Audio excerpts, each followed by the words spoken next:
সে তার গুলি নিয়ে তার সন্তানের বুকে গুলি করতে পারবে? তাহলে এই নরপিশাচ, তুই আমার সন্তানদের বুকে কেন গুলি করলি? তাহলে বুঝা গেল তোরা প্রশাসনের নামে কলঙ্ক। আপনার সন্তানদেরকে রাস্তায় গুলি করবে, হত্যা করবে, আর আপনারা ঘরে থাকবেন। এটা হতে পারে না। আপনারা আসেন, আমরা আমাদের সাথে আছি ইনশাআল্লাহ। আবু সাঈদের হাতে কোনো অস্ত্র নেই, ওর হাতে কোনো লাঠি নেই। ও একটা মেধাবী ছাত্র, ওর কোনো সন্ত্রাসীর কোনো তালিকা ওর নামে নেই।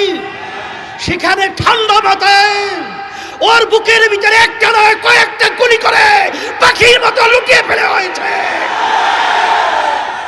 আর সেটা আমরা বসে বসে দেখব, আর সেটা আমরা সহ্য করব?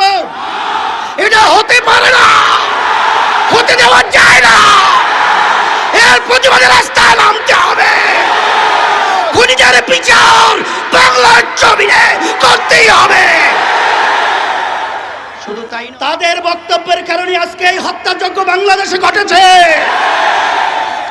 আপনারাই আপনাদের সন্ত্রাসীদেরকে উস্কিয়ে দিয়ে আমার নিরীহ ছাত্রদের উপরে, ছাত্রীদের উপরে গুলি করে, রান্না চালিয়ে, তাণ্ডব চালিয়ে বাংলার ইতিহাসকে কলঙ্কিত করেছে।